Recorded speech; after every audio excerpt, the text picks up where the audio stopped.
Hello అండి, welcome back to my channel. ఈరోజు recipe వచ్చేసి సింపుల్గా మటన్ కర్రీ చేశాను. Bagara rice with mutton curry అయితే చేశాను. చాలా బాగా వచ్చింది టేస్ట్ అయితే. ఎలా చేశాను ఏంటి అనేది అయితే ముందుగాల వీడియోలోకి అయితే వెళ్ళి చూసేద్దాం రండి. ఇక్కడ వచ్చేసి నేను ఇక్కడ కుక్కర్ తీసుకున్నాను. మీరు కుక్కర్ బదులు గిన్నె కూడా తీసుకోవచ్చు అన్నమాట. కుక్కర్ తీసుకున్న తర్వాత తగినంత ఆయిల్ అయితే వేసుకోవాలి. మటన్ కర్రీలోకి కొంచెం ఆయిల్ అయితే ఎక్కువనే పడుతుంది. ఇక్కడ 4 టేబుల్ స్పూన్ వరకు అయితే నేను వేసుకున్నాను అన్నమాట. ఈ టేబుల్ స్పూన్ అనేది కొంచెం చిన్నగా ఉంది. మీరు బాగా ఆయిల్ ఎక్కువ వేసింది అని అనుకోకండి. ఇది చిన్నగా ఉంది కాబట్టి నేను 4 టేబుల్ స్పూన్ 5 అలా వేసాను. తర్వాత వచ్చేసి ఇక్కడ కొన్ని స్పైసెస్ వేసుకున్నాను. లవంగాలు, ఇలాచి, దాల్చిన చెక్క వేసుకున్నాను. వేసుకున్న తర్వాత పచ్చిమిర్చి ఒక 4-5 పచ్చిమిర్చి వేసుకొని ఒక పెద్ద సైజు ఆనియన్ కూడా వేసుకోవాలి. వేసుకొని కొంచెం కలర్ చేంజ్ అయ్యేంత వరకు కూడా మనం ఫ్రై చేసుకోవాలి. ఇక్కడ వీడియోలో చూపిస్తున్నాను కదండి, ఆ విధంగా వేసుకోవాలి. వేసుకున్న తర్వాత మటన్ కర్రీ ఇక్కడ ఒక 1/2 kg వరకు అయితే మటన్ తీసుకున్నాను నేను. మటన్ తీసుకుని, ఇది విలేజ్ నుంచి తీసుకొచ్చిన మటన్ అండి. ఇక్కడ కొనుక్కొచ్చింది కాకుండా విలేజ్ నుంచి అమ్మ వాళ్ళు పంపించారు. అయితే ఆ కర్రీ వండుతున్నాను అన్నమాట. బాక్స్లో పెట్టి పంపించారు. ఇక్కడ మటన్ అనేది మనము వేసుకున్నాము. ఇక్కడ వేసుకున్న తర్వాత ఒకసారి గరిటెతో కలుపుకోవాలి. ఇక్కడ చూసారా వీడియోలో చూపిస్తున్నట్టు మనము కొంచెము ఏమంటారు లివరు అలాంటివి ఉంటే ముందే వేసేయద్దు అనమాట. కొంచెం కర్రీ అనేది ఉడికిన తర్వాత వేసుకోవాలి. ముందే వేస్తే కుళ్ళు కుళ్ళు అవుతుంది అనమాట. అందుకోసం అని చెప్పేసి లివర్ గిట్లా పక్కకు పెట్టాను నేను. తర్వాత మటన్ వేసిన తర్వాత ఒకసారి గరిటెతో సహాయంతో ఈ విధంగా కలుపుకోవాలన్నమాట. ఈ విధంగా కలుపుకొని మూత పెట్టుకొని కొద్దిసేపు మగ్గించుకోవాలన్నమాట. గ్యాస్ అనేది మీడియం ఫ్లేమ్లో పెట్టుకొని గ్యాస్ అయితే ఈ విధంగా ఉడికించుకోవాలి. ఉడికించుకున్న తర్వాత మళ్ళీ ఒకసారి మూత తీసి కొద్దిసేపు మళ్ళీ కలుపుకోవాలి. చూస్తున్నారు కదా, ఆల్రెడీ మనకు మటన్ నుంచి ఆ వాటర్ అనేది అయితే వస్తున్నాయి అన్నమాట. ఆ వాటర్ అనేది పోయేంత వరకు కూడా మీడియం ఫ్లేమ్లో పెట్టుకొని మనం మటన్ అనేది ఉడికించుకోవాలి. ఈ విధంగా మటన్ అనేది కొంచెం ఫ్రై అయిన తర్వాత ఇందులోకి కొంచెం తగినంత పసుపు వేసుకోవాలి. ఒక టేబుల్ స్పూన్, చిన్న టేబుల్ స్పూన్ ఉంటుంది కదా, కొంచెం పసుపు వేసుకున్న తర్వాత ఒకసారి అయితే కలుపుకోవాలి. అంతేకాకుండా మీకు ఏమైనా కుకింగ్ వీడియోస్ కావాలి అని అంటే తప్పకుండా కామెంట్ చేయండి. నేను అవి చేయడానికైతే ట్రై చేస్తాను. మన ఛానల్లో అయితే మంచి మంచి కుకింగ్ వీడియోస్ అయితే ఉన్నాయండి. ఎవరైనా చూడకపోతే తప్పకుండా చూడండి. సింపుల్ ప్రాసెస్లో ఎటువంటి ఎక్కువ స్పైసెస్ లేకుండా సింపుల్గానైతే నేను చేస్తాను.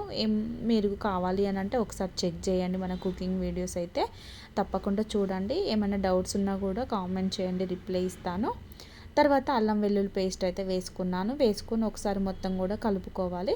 ఇక్కడ నేను కర్రీ చేస్తూనే మరొక వైపు నేను బగారా రైస్ అయితే సింపుల్గా చేశాను అన్నమాట. బగారా రైస్ కూడా పక్కన ఉడుకుతుంది అనమాట. మన ఛానల్లో బగారా రైస్ కూడా చేశాను తెలంగాణ స్టైల్లో. ఒకసారి కావాలి అని అంటే చెక్ చేయండి. లేదంటే మళ్ళీ ఒకసారి నా మెథడ్లో ఇంకో పద్ధతిలో చేయమన్నా కూడా నేను చేస్తాను.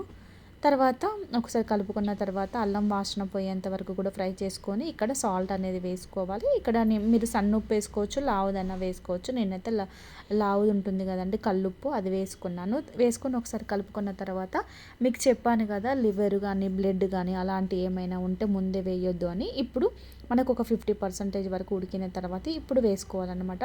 వేసుకొని ఇక్కడ మూత పెట్టి మరి కొద్దిసేపు ఉడికించుకోవాలి. ఇక్కడ కుక్కర్ మూత అనేది నేను యూజ్ చేయలేదు ఇప్పటివరకు అయితే, నార్మల్ మూతనే పెట్టుకున్నాను. మూత పెట్టి ఈ విధంగా మధ్య మధ్యలో కలుపుతూ అయితే ఫ్రై చేసుకోవాలి. చేసుకున్న తర్వాత మనకు టేస్ట్కి తగినంత కారం అయితే వేసుకోవాలి. ఇక్కడ నేనైతే తగినంత కారం వేసుకున్నాను. ఆల్రెడీ సాల్ట్ అయితే ముందే వేసుకున్నాం కదా. సాల్ట్ వేయడం వల్ల ఏంటంటే మనకు కొంచెం తొందరగా ఉడుకుతుంది అన్నమాట. అందుకోసమని సాల్ట్ అనేది ముందే వేసుకున్నాను. వేసుకొని ఇక్కడ కారం అయితే వేసుకున్నాను. చూస్తున్నారు కదా, కారం రెడ్గా కనిపిస్తుంది కానీ అంత పెద్దగా ఏమి ఉండదండి కారము. ఈ విధంగా మనకు టేస్ట్కి తగినంత కారం వేసుకొని ఒకసారి కలుపుకోవాలి. కలుపుకొని మూత పెట్టి మరి కొద్దిసేపు ఒక 5 minutes సిమ్లో ఉడికించుకోవాలి. కారం వాసన పోయేంత వరకు కూడా. గ్యాస్ అనేది ఎక్కువ పెట్టకండి, ఎందుకంటే అడిగంటిపోతుంది. మనము ఆల్రెడీ అల్లం వెల్లుల్లి పేస్ట్ వేసాము, కారం వేసాము కదా, మాడిపోతుంది. అందుకే సిమ్లో పెట్టుకొని కొద్దిసేపు అయితే ఉడికించుకోవాలి. ఈ విధంగా ఉడికించుకున్న తర్వాత మరొకసారి గరిటెతోటి మనము కలుపుకోవాలి. కలుపుకున్న తర్వాత ఇక్కడ తగినన్ని వాటర్ అయితే పోసుకోవాలి. మనం మటన్ అనేది చూసుకోండి, బాగా ముదిరినట్టయితేనేమో కొంచెం వాటర్ అనేది ఎక్కువ పడుతుంది. అదే కొంచెం లేత మాంసం అనుకోండి మనకు తక్కువనే పడుతుంది వాటర్ అయితే. ఇక్కడ నేను ఒక పెద్ద గ్లాస్ వరకు అయితే పోసుకున్నాను, చెమ్ముతో పోసుకున్నాను. ఒక హాఫ్ వరకు అయితే పోసుకున్నాను. పోసుకున్న తర్వాత మనము టేస్ట్ అనేది చెక్ చేసుకోండి. ఇక్కడ మీకు సాల్ట్ కానీ కారం కానీ తక్కువ అనిపించినట్లయితే ఒకసారి టేస్ట్ చెక్ చేసుకొని మరి కొంచెం సాల్ట్ వేసుకోవచ్చు. తక్కువ అనిపించింది నాకు, అందుకోసమే నేను కొంచెం సాల్ట్ అనేది అయితే వేసాను. మీకు సరిపోతే అవసరం లేదు. ఈ విధంగా సాల్ట్ వేసుకున్న తర్వాత ఇప్పుడు నేను విజిల్ అనేది అయితే పెట్టుకున్నాను. విజిల్ పెట్టకపోయినా పర్లేదండి, అదే ఉడుకుతుంది. కాకపోతే నేను కుక్కర్లోనే వేసాను కాబట్టి విజిల్ అయితే పెట్టాను. ఈలోపు మటన్ కర్రీ అయ్యే లోపల మనము సింపుల్గానే బగారా రైస్ అయితే చేశాను. బగారా రైస్ అనేది నేను అందరూ అయితే పోపు పెట్టి ఉల్లిగడ్డ, పచ్చిమిర్చి, బఠానీ అవన్నీ పోపులోనే వేసి చేస్తారు కదండి. నేను అలా కాకుండా డైరెక్ట్ రైస్ అనేది పెట్టి అందులోనే అన్నీ వేసాను అన్నమాట. ఒకవేళ మీకు కావాలి అని అంటే నా పద్ధతిలో ఒకసారి చూపిస్తాను మీకు. అన్నం ఒకవైపు అయితే బగారా రైస్ అయిపోయింది. ఇంకో వైపు ఇక్కడ విజిల్ మటన్కి నేను ఒక 3 విజిల్స్ వరకు అయితే పెట్టాను. మటను మీరు చూసుకొని పెట్టుకోండి. నేను 3 విజిల్స్ పెట్టిన తర్వాత వీడియోలో చూపిస్తున్నాను చూసారు కదా, మూత తీసి చూసేసరికి మనకు ఆల్మోస్ట్ ఉడికిపోయింది. ఆ కర్రీ చూస్తేనే నోరు ఊరిపోతుంది కదండి. సూపర్ టేస్ట్ వచ్చింది. మనకు ఆల్రెడీ కర్రీ అనేది ఉడికింది. చివర్లో మళ్ళీ ఒకసారి గ్యాస్ ఆన్ చేసుకొని ఇక్కడ మనము ఉడికించుకోవాలన్నమాట. ఎందుకంటే కర్రీ అనేది ఉడికిపోయింది, కాకపోతే నేను మసాలా అనేది వేయలే కదా, అందుకే మళ్ళీ గ్యాస్ ఆన్ చేసుకొని కొద్దిసేపు ఉడికించుకొని ఇక్కడ కొంచెం గరం మసాలా అయితే వేసుకున్నాను. ధనియాల పొడి, కొంచెం గరం మసాలా వేసుకొని చివర్లో కొంచెం కొత్తిమీర వేసుకోవాలి. కొత్తిమీర కానీ పుదీనా కానీ వేసుకోవచ్చు. నేనైతే పుదీనా వేయలేదు, కొంచెమే కొత్తిమీర అనేది వేసాను. ఎక్కువ వేసినట్లయితే మనకు మటన్ ఫ్లేవర్ పోయి కొత్తిమీర పుదీనా వాసన ఎక్కువ వస్తుంది కాబట్టి మటన్ కర్రీ మనకు మటన్ కర్రీ లాగా ఉంటేనే బాగుంటుంది టేస్ట్. కొంచెమే కొత్తిమీర వేసుకున్నాను. వేసుకొని మళ్ళీ ఒక 5 మినిట్స్ ఉడికించుకున్న తర్వాత ఇక్కడ చూస్తున్నారు కదా, ఈ విధంగా మటన్ కర్రీ ఉడికిందా లేదా అని కూడా ఒక ప్లేట్లో వేసుకొని ఒకసారి మీరు ఈ విధంగా చుంచి చూసినట్లయితే మనకు మటన్ చూసారుగా పీస్ అయితే మంచిగా ఉడికిపోయింది. గ్యాస్ ఆఫ్ చేసుకుంటే అంతేనండి, సింపుల్గా మటన్ కర్రీ అయితే రెడీ అవుతుంది.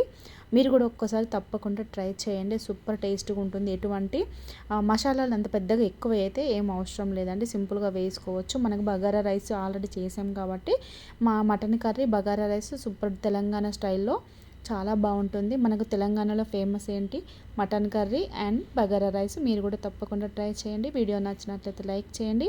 అలాగే మన ఛానల్ ఫస్ట్ టైం చూస్తున్నట్లయితే సబ్స్క్రైబ్ చేసుకోండి ఫ్రెండ్స్. అంతేకాకుండా మీకు ఏమైనా కుకింగ్ వీడియోస్ కావాలంటే కామెంట్ చేయండి, తప్పకుండా రిప్లై ఇస్తాను.